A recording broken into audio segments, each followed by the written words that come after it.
नमस्कार। एक सबसे बड़ा प्रश्न जो नए नए ज्योतिषियों के मन में होता है, या फिर कहीं ज्योतिष शास्त्र से, ज्योतिष सीखने से कोई लेना देना नहीं भी है, तो भी एक मन में प्रश्न आता है कि भाई राहु और केतु योग कारक ग्रह होते हैं या फिर मारक ग्रह होते हैं। भाई बड़ा कंफ्यूजन बना होता है। भाई राहु को केतु को योग कारक और मारक कब समझा जाए, कब जाना जाए, कैसे पहचाना जाए। कुंडलियों के आधार पर तो किसी भी लग्न कुंडली में राहु अच्छे फल भी दे सकते हैं, खराब फल भी दे सकते हैं। अच्छा, किसी किसी के मन में तो यही बैठा हुआ है कि राहु और केतु आएंगे तो हमेशा खराब ही फल मिलेंगे। तो ये जो सबसे बड़ा प्रश्न मन में बना हुआ है, या फिर कंफ्यूजन भी कह सकते हैं, डायलेमा, दुविधा भी कह सकते हैं, या थोड़े नॉलेज की कमी भी कह सकते हैं, तो उस कमी को मैं दूर करने के लिए आज का ये वीडियो आपके सामने लेकर के आया हूं। आज ज्योतिष सीखने की श्रृंखला में हम आगे बढ़ रहे हैं। यदि देखिए, एक बार मैं आपको बता दूं कि यदि आप ज्योतिष सीखना चाहते हैं, आप हो सकता है ज्योतिष बनना चाहते हो, या फिर हो सकता है आप ज्योतिष नहीं भी बनना चाहते हो, आप नौकरी करते हो, आप बिजनेस किसी प्रकार का दूसरा करते हो, लेकिन खुद के घर वालों की कुंडलियां देखना चाहते हो, या ये चाहते हो कि कोई व्यक्ति आपको पागल ना बना पाए, मूर्ख ना बना पाए, आपको लूट ना पाए।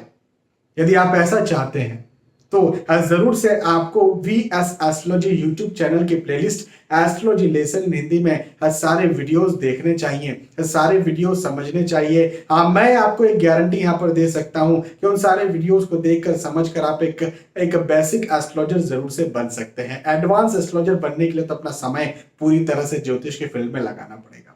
ठीक है, तो चलिए आज के टॉपिक पर वापस आते हैं। भाई राहु और केतु योग कारक की मारक है क्या? इसको योग कारक मारक यदि आपको नहीं समझ में आता है तो ये कह देते हैं राहु और केतु अच्छे हैं या फिर बुरे हैं। तो मैं चार्ट के माध्यम से, कुंडली के माध्यम से आपको समझाने का प्रयास करता हूं। इसे लग्न कुंडली मान लीजिए आप। तो जैसे मेष लग्न की कुंडली मैंने यहां पर बनाई है, आपके पास कोई और लग्न की भी हो सकती है, उससे भी आप समझ सकते हैं। देखिए, राहु और केतु का एक सिद्धांत होता है। जैसे योग कारक ग्रह कैसे होते हैं, योग कारक ग्रह यदि आपने वो वीडियोस नहीं देखे तो उन्हें भी आप जाकर के देख सकते हैं। योग कारक ग्रहों को समझें, मारक ग्रहों को समझें, सम ग्रहों को समझें, ये वीडियोस अवेलेबल हैं। इसको सर्च आउट करने के लिए आप यूट्यूब चैनल के सर्च में जाइए, योग कारक ग्रहों को समझे VS एस्ट्रोलॉजी, आपको वीडियोस मिल जाएंगे। तो योग कारक ग्रह का क्या मतलब होता है? भाई एक सामान्यतः त्रिकोण के स्वामी योग कारक होते हैं। भाई इसे त्रिकोण कहा जाता है। पहला भाव, पांचवा भाव, नवा भाव, पहला भाव, ये त्रिकोण हो गया। इन त्रिकोण के स्वामियों को योग कारक कहा जाता है। तो अभी त्रिकोण के स्वामी तो हर कुंडली में अलग होंगे। भाई यहाँ पर वृषभ लग्न हो जाएगा तो त्रिकोण के स्वामी अलग, नंबर्स अलग हो जाएंगे, नंबर्स अलग हो जाएंगे तो वो स्वामी अलग हो जाएंगे। अब भाई योग कारक, अब योग कारक मारक तो ठीक है, समझ में आ जाएगा, लेकिन राहु और केतु की तो कोई राशियां नहीं आएंगी त्रिकोण में, तो फिर क्या करेंगे? तो देखिए, राहु और केतु का एक सिद्धांत आप समझ करके रखिए।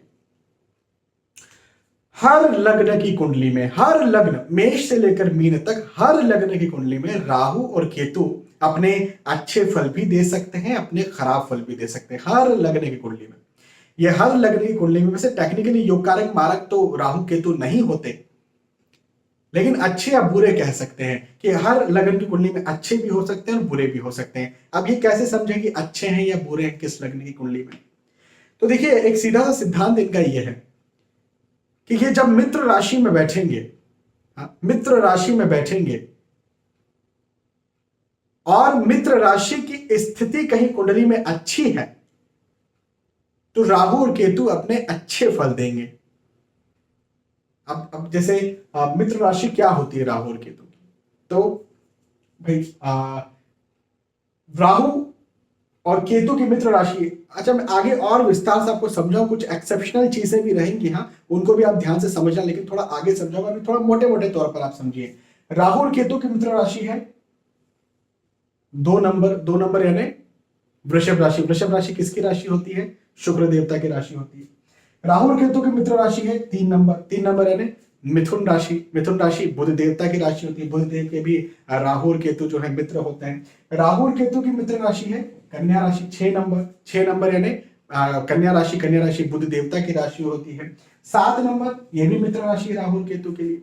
7 नंबर यानी तुला राशि होती है। तुला राशि जो है वो शुक्र देवता की राशि है। उसके बाद में 10 नंबर और 11 नंबर, ये जो राशियां हैं, 10 नंबर यानी मकर राशि, 11 नंबर यानी कुंभ राशि, ये जो राशियां हैं ये राहु और केतु के लिए मित्र राशियां, जिन पर मैंने गोला लगाया।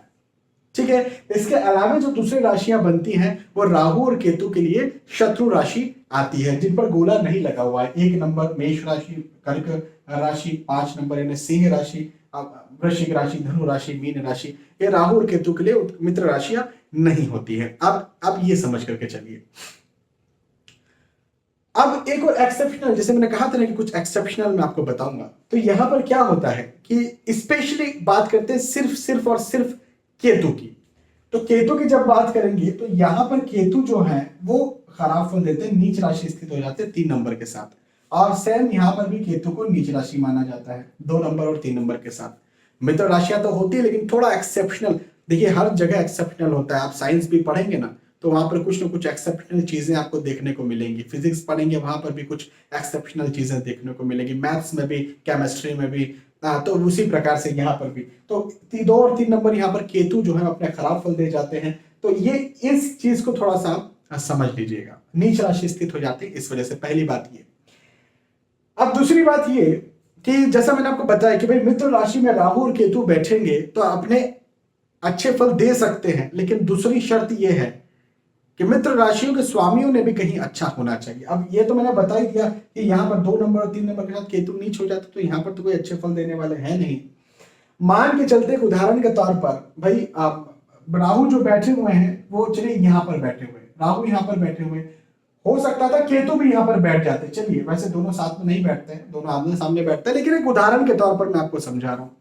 उदाहरण के तौर पर कि राहु और केतु चलिए यहाँ पर बैठ गए 10 नंबर के साथ, मकर राशि के साथ। मकर राशि जो है वो शनिदेव की राशि है, मित्र राशि होगी, तो शनिदेव की स्थिति कहीं कुंडली में अच्छी होगी। मान के चले शनिदेव यहाँ पर बैठ गए, शनिदेव अपनी स्व राशि बढ़ गए, शनिदेव की स्थिति तो बहुत अच्छी होगी। इस कुंडली में राहु और केतु बहुत अच्छे ग्रह होंगे। वैसे टेक्निकली नहीं कहना चाहिए योग कारक, लेकिन आपको समझाने के लिए कह देता हूं कि इस कुंडली में राहु और केतु योग कारक ग्रह का अपना दर्जा रखेंगे। अच्छा फिर बोल रहा हूँ, राहु केतु एक साथ कभी नहीं बैठते, जस्ट आपको समझाने के लिए बोल रहा हूं। तो राहु और केतु मित्र राशि में बैठे, मित्र राशि के स्वामी कहीं अच्छे बैठे हुए हैं, इस वजह से राहु और केतु ने भी अच्छे फल देने हैं। तो इस वजह से राहु और केतु योग कारक ग्रह, या फिर कहें सच सीधा सीधा कहें तो अच्छे ग्रह कुंडली के लिए बन जाएंगे। और जब भी राहु और केतु की महादशा अंतर्दशा चलेगी तो ये अपने अच्छे फल देंगे। लेकिन मान के चले कि राहु और केतु यहां बैठ गए, राहु या केतु, इन दो में से कोई एक ग्रह बैठेगा। मान के चलते राहु यहां बैठ गए या केतु यहां बैठ गए। अब ये 1 नंबर यानी मेष राशि है, मेष राशि ये तो शत्रु राशि हो गई। अब शत्रु राशि में तो राशि का स्वामी भी कितना अच्छा बैठ जाएगा, राहु और केतु ने खराब ही फल देना है।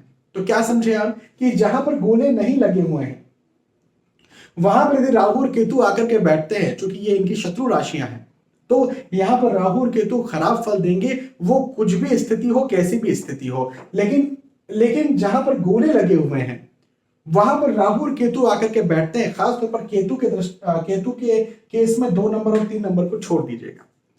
तो वहां पर यदि राहु और केतु आकर के बैठते हैं तो अपने बहुत बहुत और बहुत अच्छे फल दे सकते हैं, यदि उन राशियों का स्वामी कहीं अच्छा बैठा हो, जैसे मैंने आपको इस केस में बताया। एक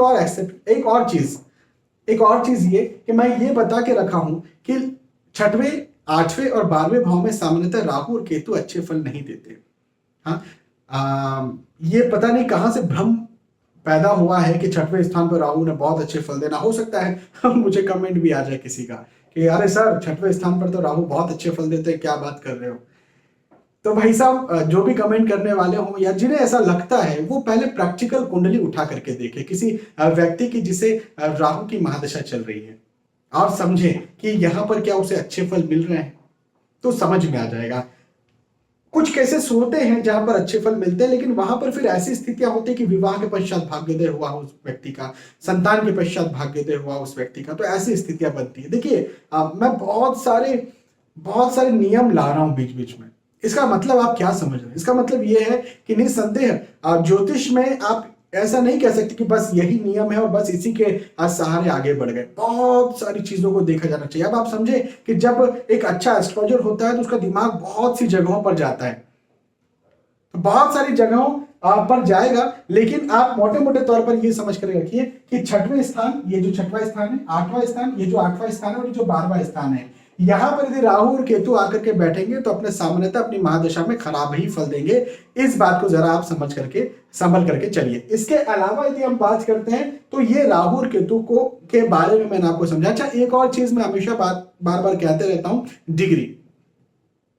यदि राहु और केतु की जो डिग्री है यदि वो 0 है, 10 से लेकर 20 तक की डिग्री है, तभी राहु और केतु अपने फल दे पाएंगे, वो अच्छे फल हो या खराब फल हो। मैं इसको भी इस प्रकार से समझाता हूं कि जैसे किसी इंसान की आयु है, मान लीजिए इंसान पैदा हुआ और मान के चले 100 साल तक की आयु है, तो शुरुआत में जो बच्चा रहता है वो कमजोर होता है, फिर जब जवान होता है तो थोड़ा यंग होगा तो उसमें ताकत होगी, लेकिन जब वृद्धावस्था की तरफ जाएगा तो उसकी ताकत जो है कम होने लग जाएगी। उसी प्रकार आप एक सामान्य तौर पर समझिए, बहुत टेक्निकली नहीं लेकिन सामान्य तौर पर, कि एक ग्रह की भी आयु होती है, उनकी डिग्री होती है। डिग्री 0 to 29, कोई भी प्लैनेट का डिग्री होता है 0 to 29। एक्चुअली एक भाव 30 डिग्री का होता है। और उसमें ग्रह जब भ्रमण करता है, उस राशि में भ्रमण करता है, वो राशि 0 to 29 या 30 डिग्री की होती है। जब कोई ग्रह उस राशि में भ्रमण करता है तो निसंदेह फिर उसकी अलग अलग अवस्थाएं होती जाती है। वो टेक्निकली अलग वे में आप कहेंगे तो मैं आपको और समझा दूंगा, लेकिन हो सकता है ये वीडियो बिगिनर्स देख रहे हो जिन्हें वो कठिन लैंग्वेज समझ में ना आए, इस वजह से मैं बहुत आसान लैंग्वेज समझाने का प्रयास करता हूँ। यदि आप ज्योतिष में एडवांस है, इस वीडियो को देख रहे हैं, तो बहुत ज्यादा दिमाग पे ना लें कि टेक्निकली ये आप क्या कह रहे हैं, योग कारक, मारक और डिग्री, आयु, तो मैं जस्ट समझाने के लिए कह रहा हूं। तो 0 to 29 होता है किसी ग्रह का डिग्री। अभी 0 to 10 या 0 to 9 कह सकते हैं, 0 to 9 तक क्रमशः ग्रह जो है वो कमजोर होता है। 10 to 20 कोई भी ग्रह जो है वो मजबूत होता है, और 21 to 29 धीरे धीरे फिर कमजोर होते जाते हैं। जैसे 21 में कोई ग्रह कमजोर हुआ, 22 में और कमजोर हुआ, 23 में और कमजोर हुआ, 24 में और कमजोर हुआ, करते करते 29 में मृत हो गया। तो ऐसे मैंने आयु का एग्जांपल आपको दिया था। तो इस प्रकार से यदि राहु और केतु की जो डिग्री है, मान लीजिए राहु का डिग्री 0 है, ऑब्वियसली जो राहु का डिग्री होगा वो केतु का भी होगा। मान लीजिए राहु का डिग्री है 3, तो यहां पर अच्छे फल हो या खराब फल हो, इनके उतने ज्यादा नहीं मिलने वाले हैं। ठीक है, इस बात का भी जरा ध्यान रखने की आपको बहुत जरूरत है। लेकिन मान के चलिए 10 से लेकर 20 तक की डिग्री में राहु और केतु का डिग्री हो गया 13। तो यदि राहु और केतु का डिग्री 13 है तो निस्संदेह फिर अच्छे हो या बुरे हो, जैसे भी फल प्रेडिक्ट आप करेंगे वो ज्यादा मिलेंगे। तो ये चीज भी देखी जानी चाहिए।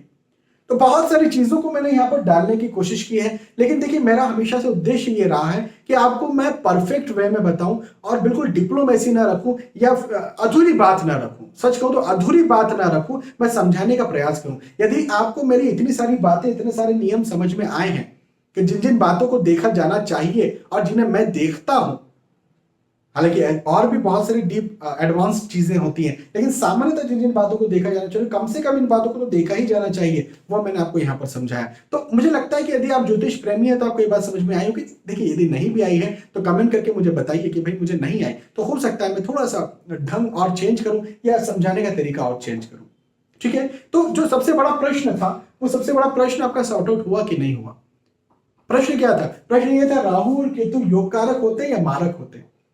तो राहु और केतु पहली बात तो टेक्निकली योग कारक भी नहीं होते, मारक भी नहीं होते। अच्छे या बुरे हो सकते हैं, अच्छे या बुरे हो सकते हैं। और अच्छे या बुरे कैसे होते हैं तो एक बार दोहरा देता हूं। राहु और केतु अच्छे तभी होंगे जब वो मित्र राशि में बैठेंगे, और मित्र राशि का स्वामी भी कहीं कुंडली में अच्छा बैठेगा, तभी वो अपनी महादशा में अच्छे फल दे पाएंगे। और बुरे तो ऑब्वियसली जब शत्रु राशि में बैठे तो बुरे तो हो ही जाएंगे। ठीक है, तो यहां पर ये चीज को आप समझ गए। एक और चीज मैं बताना भूल गया, यहां पर जैसे ये मैंने बताया ना, यहां पर राहु केतु नीच राशि स्थित हो जाते हैं। यहां पर केतु जो है, माफी चाहूंगा, यहां पर केतु नीच राशि हो जाते हैं।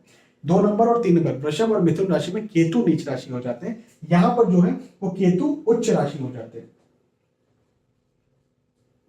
तो यहां पर केतु जो, ये एक्सेप्शनल बात है, ये मैं उस समय नहीं बता पाया, तो ये एक्सेप्शनल बात है कि यहां पर केतु उच्च राशि अपने बहुत अच्छे फल देंगे, यहां पर केतु अपने खराब फल देंगे। तो ठीक है, ये बात शायद आपको समझ में आई हो। थोड़ी सी एडवांस बातें भी हमने की हैं, मैंने तो पूरी कोशिश की कि आपको बहुत आसान लफ्जों में, आसान शब्दों में समझाऊं, लेकिन यदि आपको समझ में आया है तो मुझे बताइए कमेंट करके। नहीं भी आया तो मुझे बताइए, कोई बात नहीं, मैं और अलग तरह से समझाने का प्रयास करूंगा, थोड़ी सी स्टाइल चेंज करने का प्रयास करूंगा यदि यदि लगता है तो। बहुत बहुत धन्यवाद। आने वाले वीडियोस में, आने वाले एपिसोड्स में फिर मिलेंगे। तब तक के लिए आज के समय आपसे विदा चाहता हूं। नमस्कार।